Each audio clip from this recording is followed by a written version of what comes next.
Jean-Paul Bourg, bonjour. Les Belles Lettres viennent donc de publier votre dernier ouvrage, Cadario, la malédiction d'un palais vénitien. Alors, ce titre appelle des explications. Donc, il s'agit d'un palais à Venise qui a été construit au XVe siècle et qui n'a pas porté chance, on va dire, à ses différents propriétaires puisque se sont suicidés, ont été assassinés. Alors, on va commencer par le dernier en date, enfin, ou l'avant-dernier, qui est Woody Allen, bon, qui n'a pas été propriétaire, mais qui a été tellement séduit par ce palais il était décidé quasiment à l'acheter. Et donc, vous nous expliquez qu'il a fait marche arrière en prenant connaissance de l'histoire de ce palais. Et donc, ayant pris peur, il a complètement abandonné ses velléités d'acheter le palais. Oui, c'était en 96, pendant le tournage de Tout le monde dit I Love You, où il pensait acquérir la Cadario.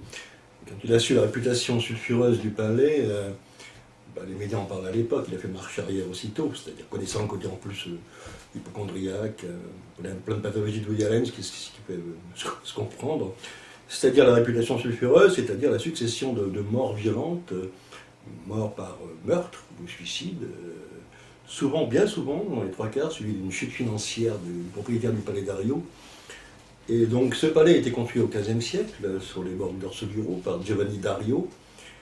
Et c'est lorsque sa fille Marietta Dario rencontre un Barbaro, dont le palais est tout voisin, qui rentre à la Cadario, que là les événements commencent à se déclencher.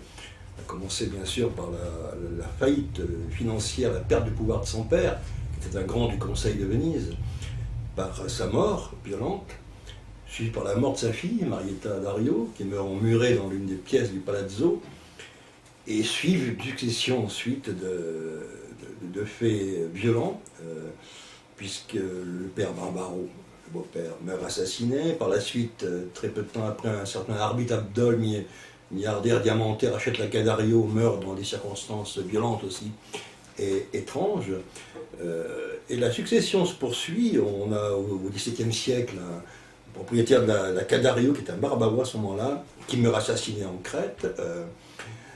Au XVIIIe siècle et au XIXe, arrivent des personnages comme Random Brown, qui est historien, qui fait des travaux sur la Venise secrète, on pourrait dire, sur les origines des croyances des Vénètes de la lagune. Oui, parce qu'il y a quand même un aspect ésotérique très important, enfin, qui est, dont vous parlez dans ce livre. On ne va pas dire que ça explique tout ce qui s'est passé dans ce palais, mais vous dites que ce palais a été construit sur un ossuaire templier. Oui.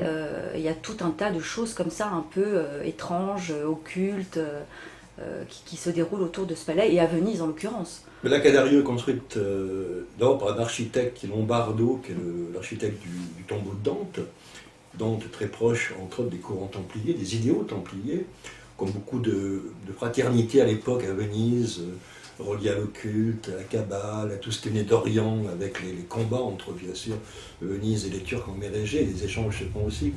Et donc, toutes ces croyances étranges qui rentrent dans Venise, on parle de Lombardo comme proche des bâtisseurs. La Cadario aurait été faite selon certaines structures particulières. Des croyances disent que dans le sanctuaire templier souterrain, l'ossuaire, on va dire, mais qui était un sanctuaire aussi, que l'ossuaire templier, donc bâti sous la Cadario, sur laquelle est bâti le palazzo, habiterait, d'après Random Brown, ce sont là aussi des légendes vénitiennes, un dragon des eaux. Il a enquêté sur ses origines. On trouve la trace, la plus évidente, c'est la toile du Carpaccio qui montre le combat de Saint-Georges contre le dragon. Mais dans l'île de Murano, à l'église San Donato, on montre la tombe d'un templier qui aurait été inhumé avec des ossements, dit-on, c'est la légende vénitienne, on en parle encore aujourd'hui, d'un dragon qui aurait combattu en Orient. Cette légende se mélange à des tas d'autres croyances qui sont les croyances païennes anciennes de Venise. Et autour du palais, alors le palais Dario est compris bizarrement, puisqu'on a sur la porte d'eau un talisman, une sorte de talisman porte d'honneur. Oui, à double sens. Voilà, double sens, c'est-à-dire qu'en même temps, il y a ce talisman porte-bonheur qui donne sur la porte d'eau où sont amarrées les gondoles, et l'inscription latine, dont l'anagramme voudrait dire qui entre dans ces lieux court à sa perte. C'est l'anagramme qui est traduit. Avertissement en même temps et protection, une espèce de double mouvement. Donc toutes ces choses qui entourent la Cadario sont assez étranges. J'ai voulu savoir pourquoi cette succession de meurtres jusqu'au XXe siècle, en quelque sorte. Puisqu'on voit même dans les années 50, Charles Briggs, propriétaire de la Cadario, est milliardaire.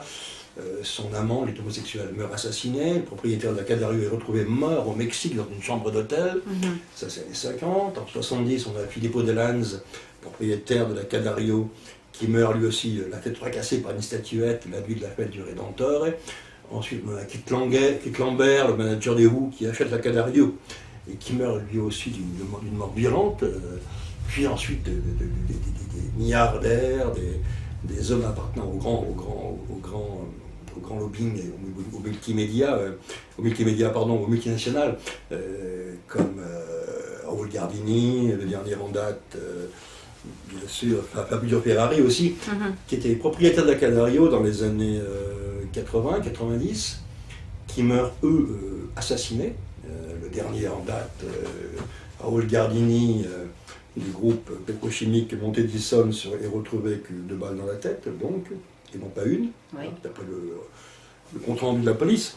Donc toutes ces morts successives du 15e jusqu'à nos jours, il y a une sorte de fil rouge que j'ai trouvé quelque part, c'était que certaines de ces morts étaient suivies d'une chute financière. Une chute financière. Ouais. En gros, le palais peut perdre la fortune et la puissance des propriétaires.